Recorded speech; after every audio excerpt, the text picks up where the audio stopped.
Ndege ya kivita ya Israel F-35I imefanikiwa kuangusha ndege ya kivita ya Iran aina ya Yak 130 juu ya jiji la Tehran nchini Iran. Kikosi cha ulinzi cha Israel kimesema hii inaashiria ushindi wa kwanza wa ndege hiyo ya siri iliyotengenezwa na Marekani. IDF haikutoa maelezo ya tukio lililotokea Jumatano. F-35I imeweka historia ya kuangusha ndege ya kivita iliyo na rubani katika mapigano hayo ya angani maarufu kama dogfight. Ndege ya Yak 130 iliyoangushwa ni aina ya ndege nyepesi ya mafunzo na mapigano iliyotengenezwa na Urusi miaka ya 1990. Tukio hilo linajaribu kuonesha uwezo wa F-35I katika mapigano ya anga, hasa kutokana na teknolojia yake ya hali ya juu ya kuepuka kugundulika na mfumo wa kuonekana kirahisi kwenye rada.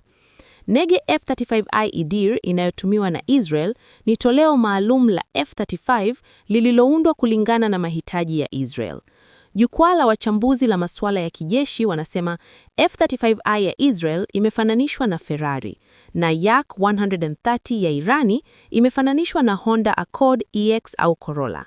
Hii inaonyesha tofauti kubwa ya uwezo wa teknolojia kati ya ndege hizo mbili.